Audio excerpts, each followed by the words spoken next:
Bluejay Shakeout podcast back once again after a few weeks off, though, in the time between today and the previous episode. Did do an unboxing, which was quite fun. Go check that out right here on the YouTube channel. Josh Peterson, Chris Gannon with you as always for the pod. Chris, how are you? It's been about a month. Indoor season ended. Outdoor season is here. How are we doing today? Just needing the weather to cooperate, man, more than anything. It's all over the place. We had, really, really good weather on Sunday this past weekend when we were at Kearney for kind of a rust buster opener there. But the meet was supposed to be on Saturday. They moved it to Sunday for better weather. It was great on Sunday. Monday's a recovery day here. By Tuesday, things are sliding downhill. Then today's Thursday, I believe. Practice this morning, having to make adjustments and altercations due to rain and lightning and everything else. The meet this weekend's a no-go for us. We just need some good weather. Yep. Let's talk about adapting and adjusting, because I feel like that's been kind of a through line on the pod since we started this thing last late summer, early fall. And sometimes it is you're adapting and adjusting because of injuries or nicks and bruises. Other times it is because of weather. It's been quite strange around here, obviously, as of late here in Omaha, Nebraska. What's this like? Because obviously it can be incredibly frustrating as you're like so ramped up. The last time we spoke, we were both so excited for the outdoor season to begin. Me as my own runner, I'm getting ready to dial into my marathon stuff, and it's been a bit wonky around here. How are you? How is the team handling the adapting and the adjusting they've had to do? It's just part of it. I think that we don't live in San Diego or wherever else has perfect weather every day, and so we've just learned how to adapt. Our kids have learned how to adapt. I will say, as far as a training block went for the month of March, since the last time we talked, I think we might have mentioned it. We have come to dub it March Madness, that month-long training block. And I was saying, Coach Fair is the same thing. Like, we had the best month-long training block we've ever had for our program, in 8 years. So we're really excited to hit the track and to get out there and compete. Just need some cooperation with that. The weather, I think, in some ways is sometimes an unforeseen blessing. I feel like when it doesn't go your way, because maybe it causes a little pause in what you had written for a super workout, or maybe brought in a little extra or things like that. So sometimes I feel like there's some Fairs and I joke about the supernatural interventions that that help us as coaches, or maybe gets us out of our groove and maybe makes us touch something that we hadn't planned on touching. I had a workout plan for the day that had to get scrapped, and this morning there was a 40% chance of rain last night when I went to bed, and got up this morning as that 40% chance rang true to the fullest extent. And so it caused me to change things up for my sprint group and my distance group this morning. And it was great, though. We still had really good work done, and the culmination of that is they have changed workouts for tomorrow too. And so it's just causes Fairs and I to probably think outside the box a little bit, and I think that that's helpful. So I think there are really good things that come out of that. Just as anybody with a workout or just even your daily routine, we kind of get into some of those same repeatable patterns. And so when weather doesn't cooperate, it forces us to rethink things or be creative. Or even this past week, from a Saturday meet becomes a Sunday meet. Well, that changed everything as far as programming from the first part of the week. And then we were supposed to, compete Friday, Saturday this weekend, and that gets scrapped. And so now we're plugging workouts into when we were going to be at a meet, but that's still not the normal recovery we had because we raced on Sunday instead of Saturday. And then it's at the same time, it's just, physiology. How does the body adapt? What do you need? And so that becomes fun. Do you feel like the group is adapting really well? Like, do you like the mindset that they have when, that's a lot of juggling. Events literally, or meets literally moving a day and then another one canceled. Like, do you feel like they're doing a good job at handling all that stuff? Yeah, I think that for the most part, I think especially upperclassmen, that they've been down this before. I think Sure. there's a lot of times the approach to high school track's a little bit different than the approach to college track. High school kids are used to racing once, maybe twice a week in every weather possible. And they don't have an indoor season, and they're trying to cram as much as they can into a 6-week period of time. We're still trying to cram a lot into a short window of time. but we're a lot more selective of when and how we race because we're trying to uh, really approach that training process at a little bit more intricate level, maybe trying to get those athletes to be in the right race, the right weather, just because of how the college track system's based right now. It's all times and performance. That's how you advance to nationals. That's how you end up with a good seed for the conference meet.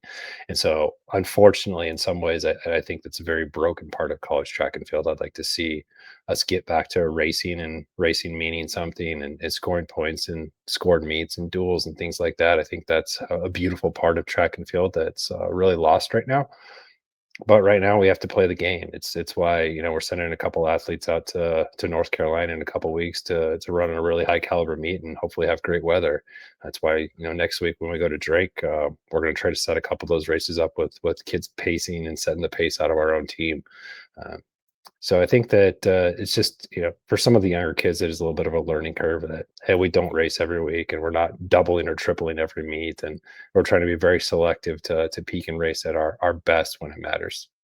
So let's go back in the rear view 1 week to your first meet of the outdoor season out there in Kearney. You said afterwards that it was a fun way to cap off the great training segment that you had in March and prep for the main part of the season ahead. Given the changes that had to happen with this meet, just in general, I wonder what the goal, like how that goal kind of shifted. The goal shifted going into it, and then, like you said, you were pretty happy, I think, with what went down in Kearney.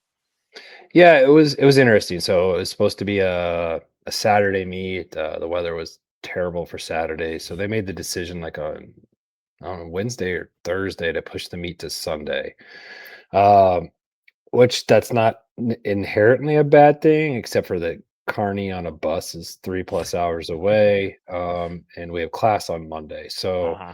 based on the meet schedule, like the 5K wasn't even going to be run until after 7 p.m. Well, you start to do the math. 5K is not going to get over by the time you get back on the bus. It's now 8:30 or 9, and then you're getting back to dorms at 12 or 1. So, from the that part of it, we immediately scrapped the 5K. Didn't run anybody in it. And Coach Ferris took a very similar approach based on just how some of those logistics took place. We didn't run very many people in their primary event, so it kind of capped off that March training block. But it was really still kind of maybe the last plug of it by running people in, you know, a race down. Or nobody ran a race up. I don't believe at all. So running a race down, get a little additional speed work on a track with some competition and a great venue, great weather. A lot of those mid-distance kids or long sprint kids, just about every one of those people doubled. So they came back to a relay later on. So it was just kind of an opportunity. And the crazy part is we had a huge, huge training block. I think, we had guys at literally lifetime, all-time high mileage the week prior, coming off of tired legs. And we had a huge number of people, men and women both, set lifetime PRs. Um, and so to think that we're at that place fitness wise on extremely tired legs right now is exciting. So we just keep, we talked about it being about a 10-day fitness absorption cycle. So we're really looking forward to Drake next week and I hopefully bet. some good weather and hopefully be able to see what the work we put in is going to lead to.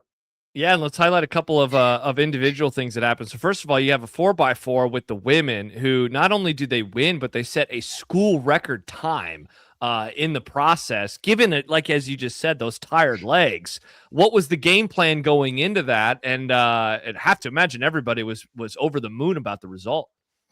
Uh, Yeah, it was well, it's been a long time coming that group of girls went sub 4. Literally, they got done. I looked at them with a big smile on my face. Like, congrats. And I said to them, about time. Um, they've had the ability to do that for quite a while now. It's been a matter of catching the right weather or catching everybody on the right day to be able to do it.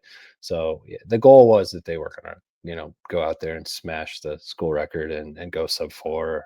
They beat Nebraska Wesleyan in that race. I'm not sure Nebraska Wesleyan's best squad was out there or not, but Nebraska Wesleyan at the D3 level, people are like, oh, D3, but Nebraska Wesleyan has the most storied 4x4 history in all of Division 3. So as much as that's a theoretically a level down. That's truly one of the best programs in the nation in that regard.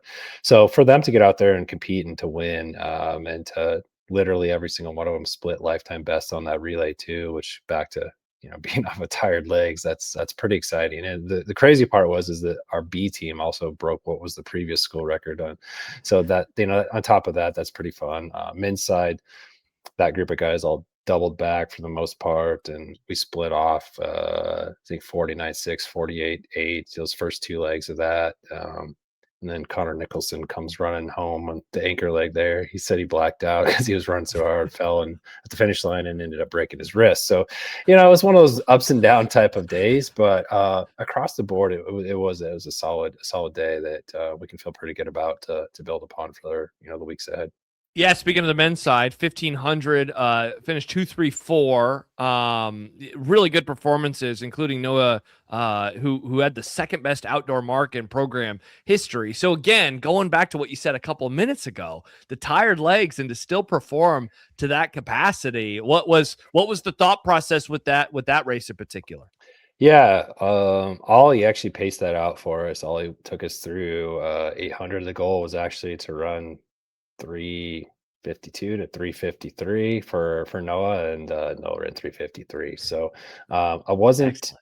I wasn't too surprised with where he was. We talked about the week prior that I thought that's where he was. The crazy part is kind of like you said, is the load and the volume that he's been at, the 10 days leading into it with, we had a huge tempo. We actually ran our version of the Michigan. We stacked the tempo into a workout, repeat Ks. And then when the meet got moved from Saturday to Sunday, we actually put another workout in the week on Thursday that we normally wouldn't have. So it was a big training block. The month of March as a whole, but even especially the last 10 days. So not just for Noah, but for Eli and the other group of guys that came down to the 1,500, which is not their primary event. They're 5K shape right now. A couple of them are 10K shape right now.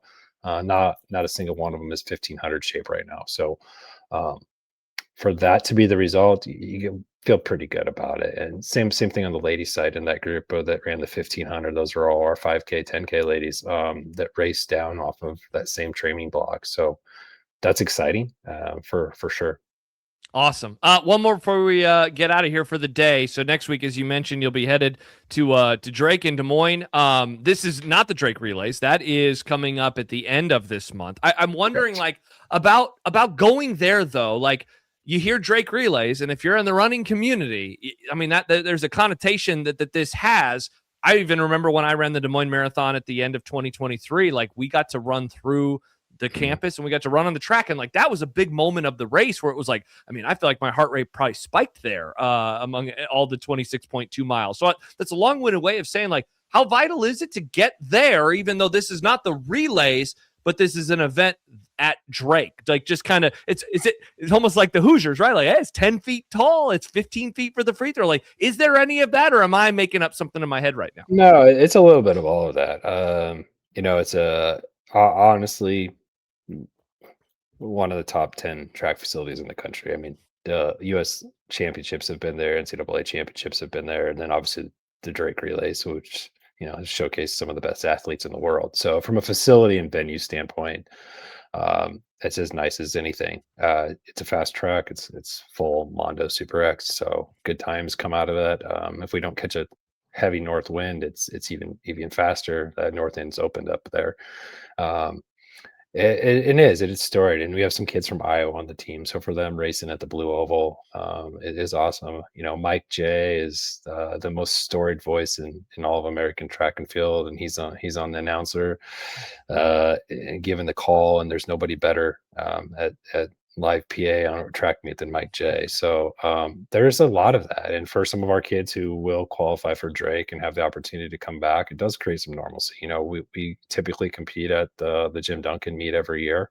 And then last year, for example, we're back there 2 weeks after that for the relays. Jake Zebart won the open division of the 1,500 there last year. We've had a lot of really, really good performances come out of what is the Drake Relays, school record in the men's school record in the men's 5K. It was at Drake Relays by Chase Howard, who went 14:11. You know, it's been a great venue. It's been good to us. Second fastest time in the 5K on the women's side, steeple school record, Drake Relays. Daniel Hodling.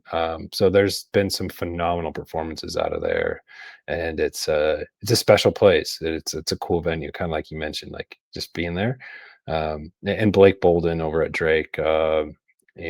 He's done an amazing job as the director of the relays over there, and like he's moved up beyond that role recently and to an associate athletic director for something. But Blake's been really, really good to us, and I actually love Blake a lot. And the first couple of years that we had track and helping us make sure we got our NCAA minimums, and so it's a special place for us to go back to on a lot of levels.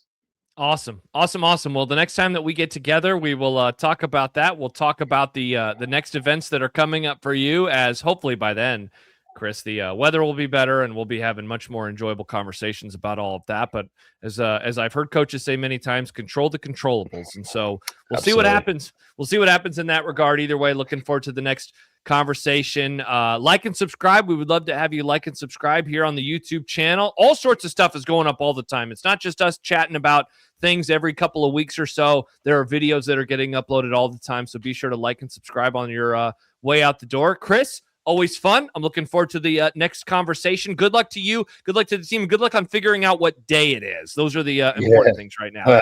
Throw an Easter break in there. It doesn't help either. Seriously.